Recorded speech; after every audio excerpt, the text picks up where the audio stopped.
Bill Colwell Ford. I'm here to tell you about the all-new GT350 Mustang, of which we just happen to have one on the showroom floor in race red.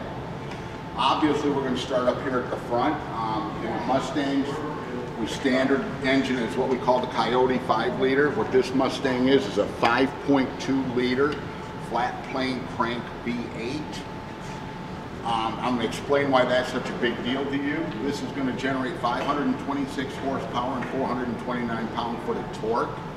This is the largest flat plane crank V8 built in the world today. Previous versions were 5 liters or a little less, and they were strictly built by Porsche.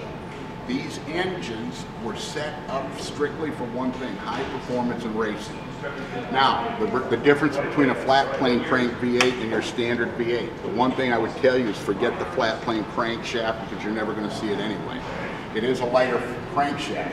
Your standard V8, for those of you that don't know, and the firing order on the engine will be on the left and the right bank. It can go, and excuse the way I'm going to show you this, it can go boom, boom, boom, boom, boom, boom, boom, boom, boom, boom, boom. A flat plane crank V8 is going to fire evenly across the board. So it's going to go left, right, and then it's going to alternate the cylinders. The big reason for this and what it does for you is it actually just generates more horsepower. So if you really think about this, this 5.2 is generating over 100 horsepower per liter. This is also set up with E-Pass power steering. That's an electric power steering. It gives you 3 modes of driving. It's going to give you comfort, it's going to give you sport, and it's going to give you highway. So the comfort will be your in-town drive. Close this down. This has a top cape stripe that is in black and outlined in white. You're going to notice the front end. Now obviously that's got a great look, but that's extremely functional. You have a splitter down low. This is going to split, does exactly what it's going to say. It splits the wind around the car, forces wind under it. If you're also looking here, this left side, this car has a transmission cooler. The air goes in through that for the transmission cooler. The air over here is going in for the engine oil cooler. This takes 10 quarts of oil at 550W. And you need the engine oil cooler if you're running a car. This is the intake for the air going into the engine to cool it, and this is actually a functional air outlet to get the air out of there for your aerodynamics. The reason I'm bringing this car up is what it's doing here.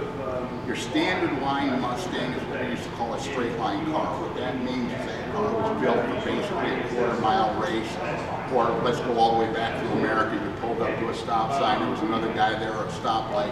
You both looked at each other and you had to figure out who had the baddest car. That's what the Mustang excelled at in its previous models. This car is literally a road and track car. It has 5 driver sets on it.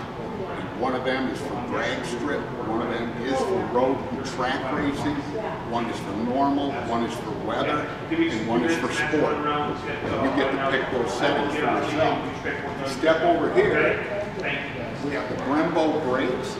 These are a single-piece Brembo with a dual-piece rotor. Back to the function of the air. There's actually air vents in here that come into here to keep the brakes cool. And then once they do that, it drains out through here and it runs all along this line here. These brakes, just so you have an idea, are some of the largest brakes Ford has ever used, and to give you an idea what they're capable of, at 70 miles an hour, this brake will stop you at anywhere from 70 miles an hour to 152 feet at a dead stop. It's pretty impressive. You have 6 piston brakes here, you have 4 piston brakes back here. I was a little rare. All right, folks, back here at the back end of the car, we do have the wing. That comes standard on the GT350. We also have the sequential tail lights on it for turn signals. That's paying homage to the old style Mustangs. We have a quad tip exhaust, and we have what we call the diffusers. This actually functions because it lets the air coming underneath the car pass through here and helps to hold it down. Now granted, 90% of you people that buy this car, or even 95, are probably not going to put it through a track and a road course, but that's what it's designed to do. When you're driving it, it will actually feel a little different to you, so it's something you got to work with.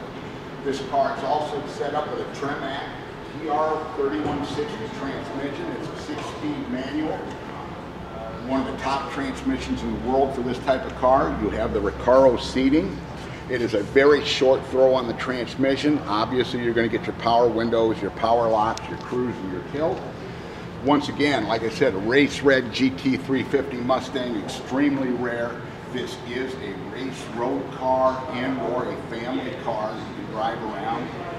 Come on down to Bill Colwell Ford and take it for a drive and buy it.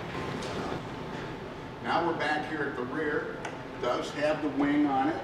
The headlights are sequential. That's kind of a paying homage to the old style Mustang. We have a quad. You gotta cut that out. You feel better in a Bill Colwell